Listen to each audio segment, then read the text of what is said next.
I believe that the animals have a place. They are our family, they are our relations, all animals.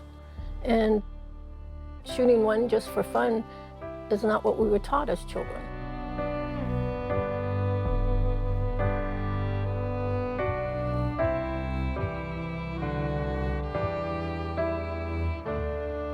Few Americans have ever heard of a practice called wildlife killing contests. This is a practice where predators, particularly coyotes, bobcats, foxes, even wolves, are targeted.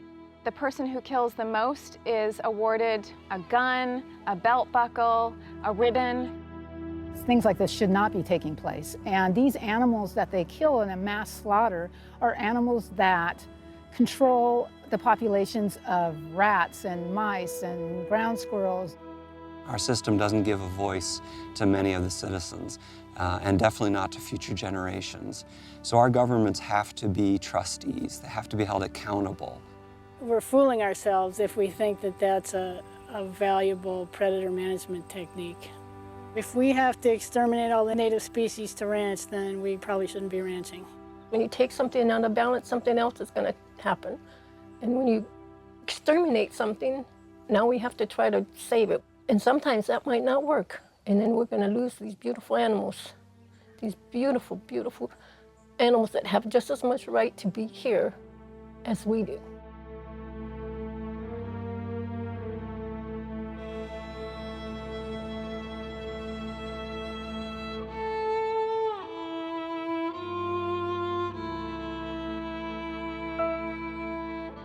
Promoting coexistence between human beings and wildlife.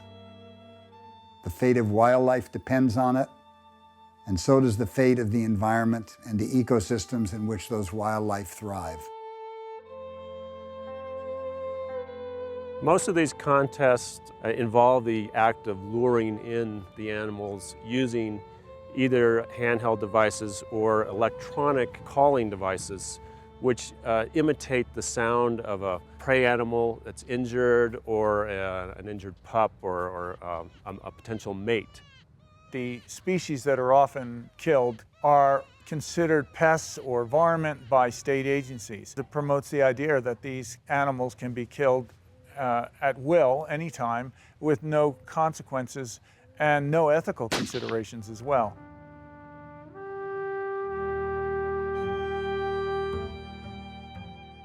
Killing contests in North America really started in the late 1950s, and in 1957 the first World Varmint Calling Championship took place in Chandler, Arizona.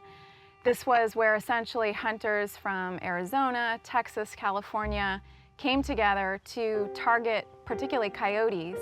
These killing contests are not just a Western phenomenon. They actually occur in many eastern states. New York, Pennsylvania, Vermont, Maine, all have killing contests. It really hit home at the end of 2014 when we discovered the dumped carcasses of 39 coyotes near Las Cruces, New Mexico. And these were the victims of a killing contest held by a group that holds these contests almost on every weekend. All these carnivores, the bobcat, the coyote, the red fox, and the wolf, and the cougar, the mountain lion, they all have their particular niches to maintain the health of ecosystems. And when they are disrupted, when they are exterminated, ecosystems change. I look at wildlife killing contests as an exercise in cruelty. Why would you want to kill creatures just for the fun of it? We're talking about mammals, animals that have a pretty high level of consciousness. They're aware of what's happening to them. And that means they suffer when they're tortured or killed. There's no justification for this other than family bonding, which could be done over something healthy and wholesome, and the cheap exploitation of human power and weaponry over defenseless animals. That's not sport, that's just massacre. The part of that that really hits home and really resonates with us as Native people is we've lived that ourselves. We've been that coyote. We've been that predator. We've been that misunderstood scourge of the earth. And it's something that we're still dealing with. You know, a lot of times people think that those are days gone by, and it's not like that anymore, but we know better.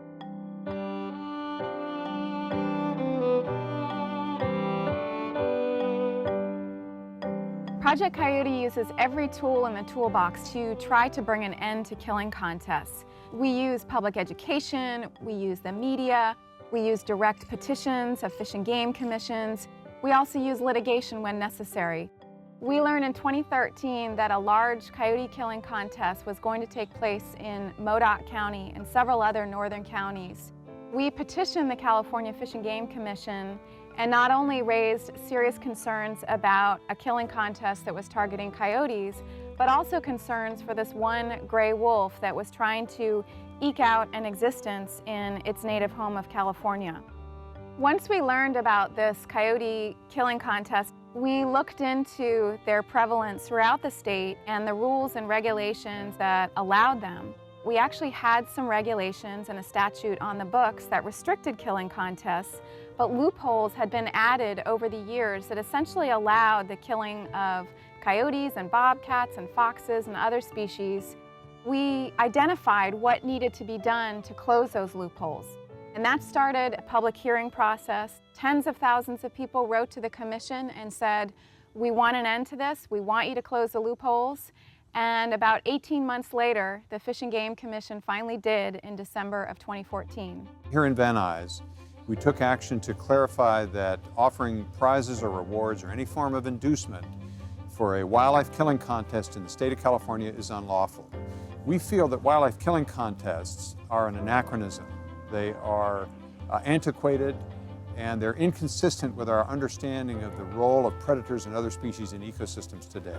Project Coyote has been among the leaders in this effort to persuade our commission and wildlife managers across the country to begin taking on board modern understanding, scientific understanding of the role of predators in ecosystems and bringing our management of these species up to standard, up to speed with the science. Efforts are underway in several states now, including New Mexico, Idaho, Nevada, Oregon, to target killing contests. We ended up getting a bill passed through the New Mexico Senate by a strong, overwhelming bipartisan majority. And a very important thing that people can do is bear witness. Anytime they become aware of these contests, to bring them to light, bring them to attention of the media and of their networks. And if we do that enough, these things will be banned. I see this effort to try to raise people's awareness and keep landscapes functioning is part of our collective realization that we're going to share the fate of this planet, whether we like it or not, with animals ranging from bacteria to megafauna.